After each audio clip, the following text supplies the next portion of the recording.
Now that we've divided the rough sculpt into several parts, we can improve them one by one. Let's look at some other useful sculpt brushes and tools. The scrape brush works well to make areas more flat.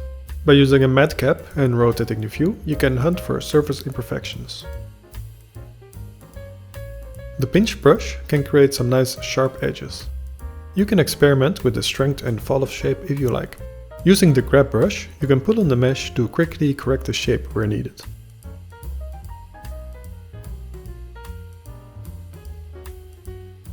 To make panel cuts, you can use the crease brush with a small radius. This works especially well if you set the strength high and the fall off too sharp. If you turn on stabilize stroke, you can draw more stable lines.